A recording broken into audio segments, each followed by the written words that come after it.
Asanteni sana. The man of the moment, AG Speaker Emeritus, the Honorable Justin Bidan Muturi, Your Excellency, Kalonzo Musyoka, and all dignitaries present. Mine is just to say congratulations to JB for the great book that he has put together, The Fight for Order. And JB, my brother, my kinsman, as a student of literature, let me confirm that is a great art of work. And in literature, you evaluate content and form.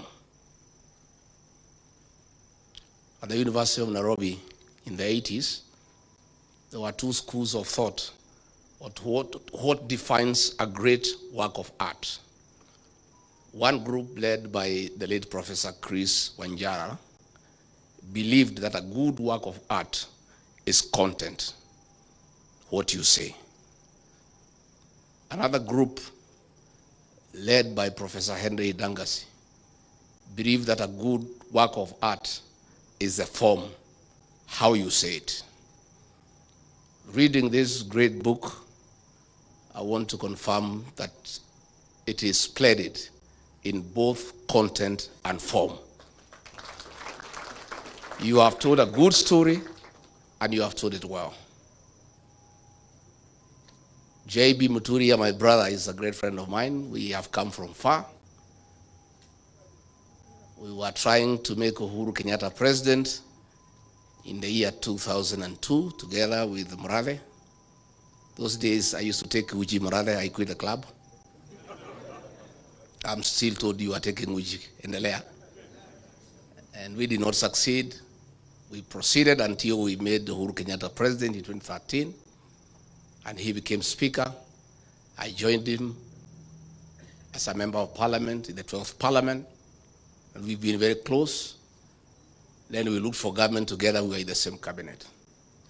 What JB has written here, especially the latter part, is true. And in the cabinet we served under Githinji, JB and I were the only true, honest people. When I left, he was left as the only one who is honest. When he left, there's nobody in that cabinet who is truthful. The rest are flower girls and yes sir. And this is a good story, and these stories must be told.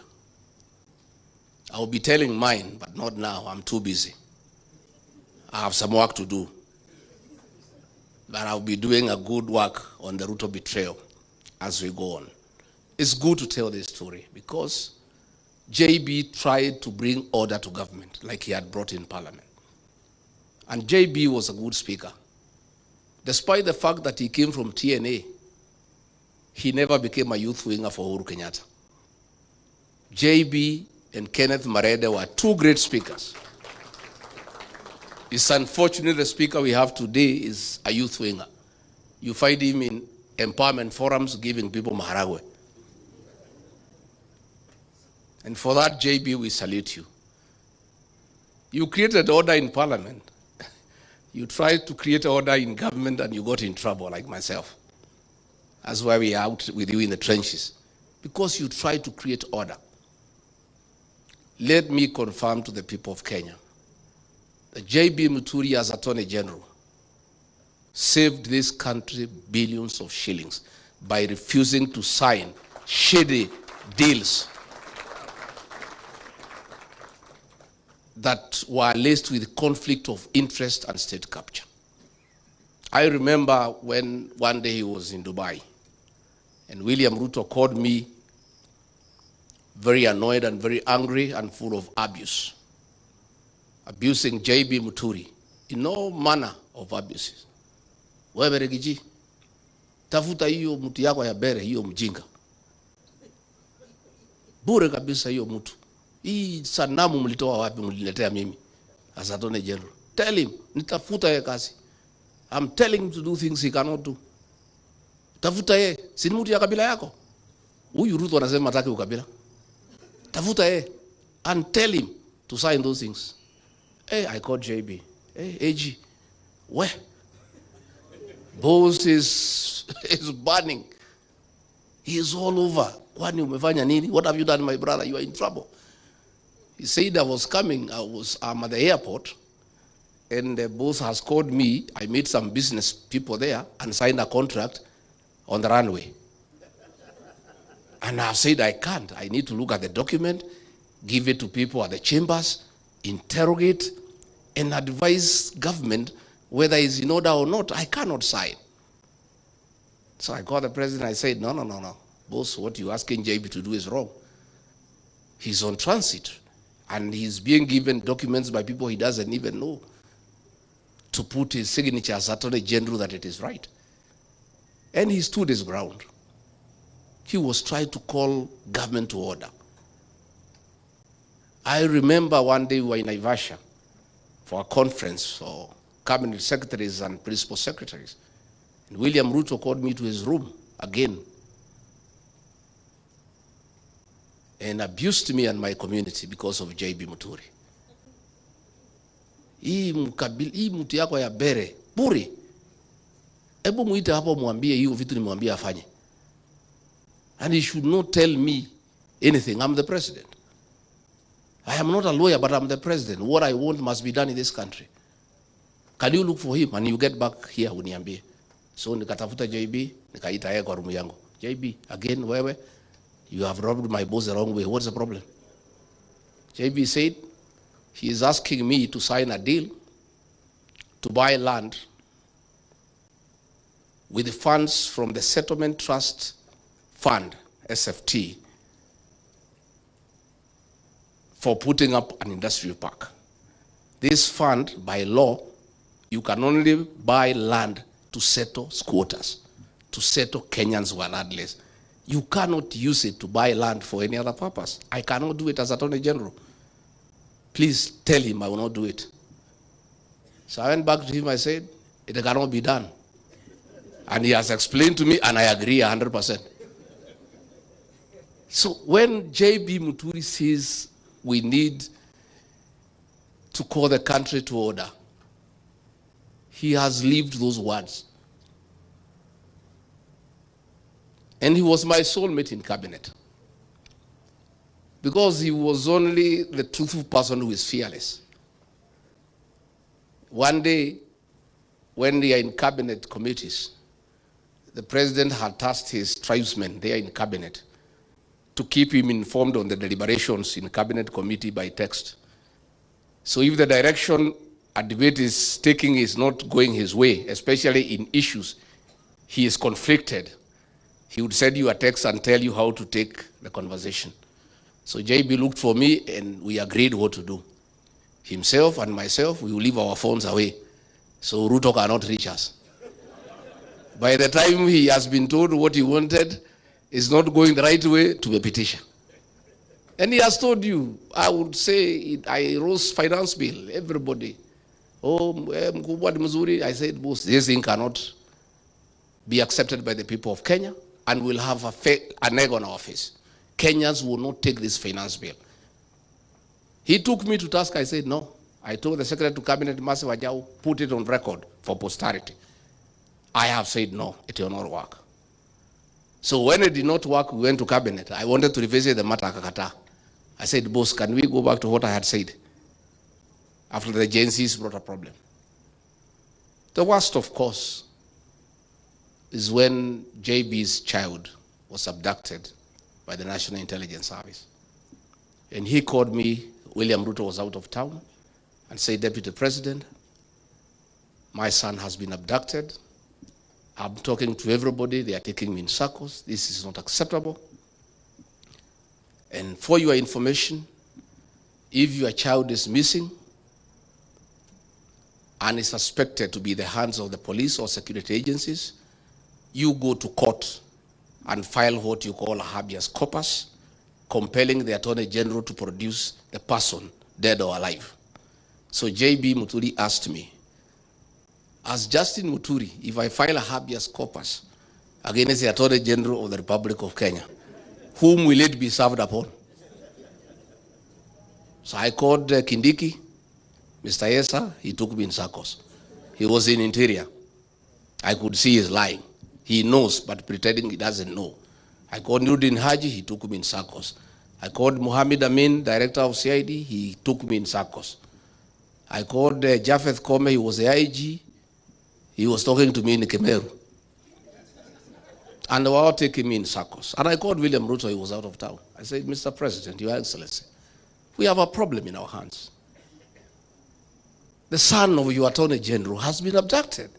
He sits in the National Security Council. He is here with me asking why anybody would abduct his son. And he sits in the National Security Council. He is a principal legal advisor to the government.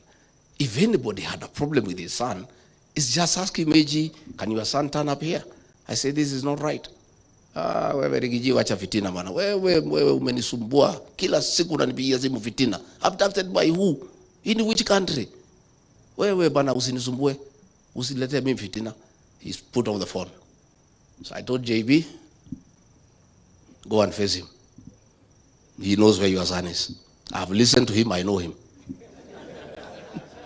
And JB took my advice and I alerted him. I told him I will alert you when he arrives. The minute I was told he is 10 minutes away, the choppers were alerting, I said, be at the gate. He went and faced him head on as a man. And JB Pongezi, that's the way to be a man. And within 2 hours, his son was at home. This is what we need for this country. Most people are cowards. JB, you didn't want to waste time inviting CSs. They cannot come here. They are cowards. They don't want to be associated with you because of what you say and what you speak. Let me say finally, JB is a good man. He was my boss in Parliament as Speaker. I was a first-time MP. 5 years down the line, I became his boss as Deputy President. He respected me in my new position. All the other MPs we came with from Parliament had nothing but disrespect and distaste for my new position. But this man here said, God has given you this opportunity, we must respect authority. So we developed a very tight relationship. And I had to pay him back one day in kind. And it's good I tell you. After the Gen Z protests, the cabinet was dissolved.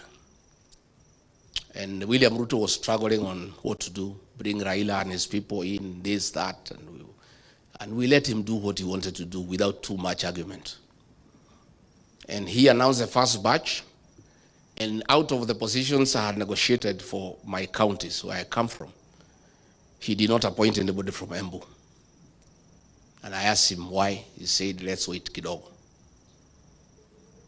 So, in the next appointment, the final one, he called me and Musalia so that we flank him to announce the last batch of cabinet.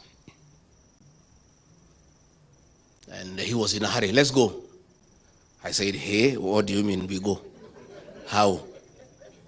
How do we flank you to announce what we don't know? No, wewe Rigiji, wacha maneno mingi. Musalia, let's go. I said, no, I can't. If we are flanking you to make the announcements, we must be part of what you're announcing as the usual practice. I cannot flank you to announce cabinet when I don't know who you're announcing. I cannot hear it for the first time with the rest of Kenyans and the press. So he was very angry. Then he rushed to his office. Oh, Musalia, my God. He was shaking like a leaf. Oh, Mwami. How can you challenge the president? How? Please. This is not right. I say, Musalia, my friend, do you know this announcement, your name could be missing in that paper? The only person who will save is myself because I'm elected. So mimi hata nakusaidia. So he went and brought the list and threw it at me. I looked at it and found that JB had been dropped from Embu and he had put somebody else. And then I asked him, who is this? I don't know him. You have not consulted me. We had an agreement. Who is this? Oh, is somebody says Barida brought. I said, no. I cannot be party to that decision. Because the other time, you appointed somebody from Meru. I did not argue with you. The people of Meru were asking me, who is this? I don't know. Where is this home? I have no idea. This person I don't know. So if that is your choice, go ahead and announce. I cannot accompany you to make that announcement. You said, wewe Rigathi. Hii ukabila yako itakufikisha wapi? I said, Mr. President, I am not party to that decision. How do I accompany you to announce something I'm not part of? And the people of Embu will be asking me, who is this? But if I'm not there, just go ahead and announce. He kept quiet like 3 minutes. He said, he threw a pen at me. He said, toa hiyo mtu weka hiyo JB yako hapo. This JB, you are crazy about this JB. I said, but Mr. President, this is a good man. And I chair the cabinet committee. This is a solid minister. All the other people you are putting and you have returned, most of them are useless. I sit there and I have listened to this man. And he means well for this country. So why do you want to remove him? What is it that he has done? So he said, chukua. Mimi nikachukua kalamu, nikafuta hiyo mtu na kalamu ya wino, nikaweka Honorable JB Muturi. Nikamrudishia. But then I told him, because I know you, if we go there and you announce the other name because I think that is what you want to do, I'll walk away when the press is live. So that's how JB Muturi got his job back. And after that, I was thrown away, and he followed me. I'm sorry I was not there to defend you another time. So I want to say, as we celebrate JB, this country is blessed with a great leader, a steadfast man, a great man. And JB Muturi, as you have been told to put order into this table. If the formula of nominating a single presidential candidate favors me, and I'm elected as president, you will play a very important role in my government.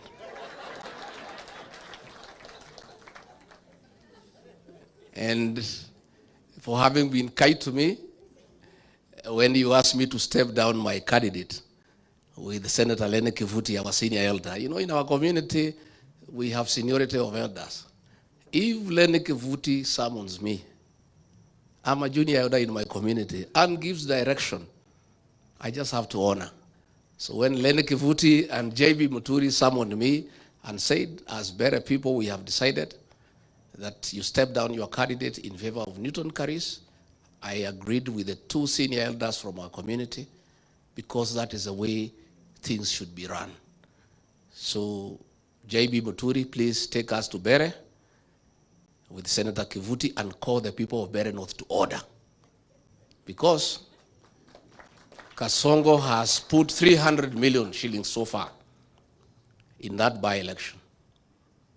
Senator Lene Kivuti, you must lead us there to rubbish that money in 6 hours. And in Bere North is where William Ruto must be taught how to put communities to order. And JB Muturi, mi nakutakia mema. I'm sorry I've taken a little bit longer, but I wanted to tell you about this man. And where we are, as a country, we need such people.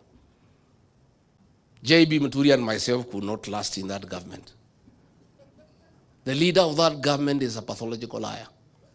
I have actually serious doubt whether his real name is William Ruto. We are just too honest and too truthful. And for those we have joined hearts together, Stephen Kalonzo Musyoka, Fred Matiang'i, Eugene Wamalwa, Mother Karua, please get used to me, and JB will be very truthful to you. And always take it well, because we mean well for this country. And for you to help this country, you must be truthful, not only to yourself, but to the people of Kenya. Asanteni sana na shukuru sana.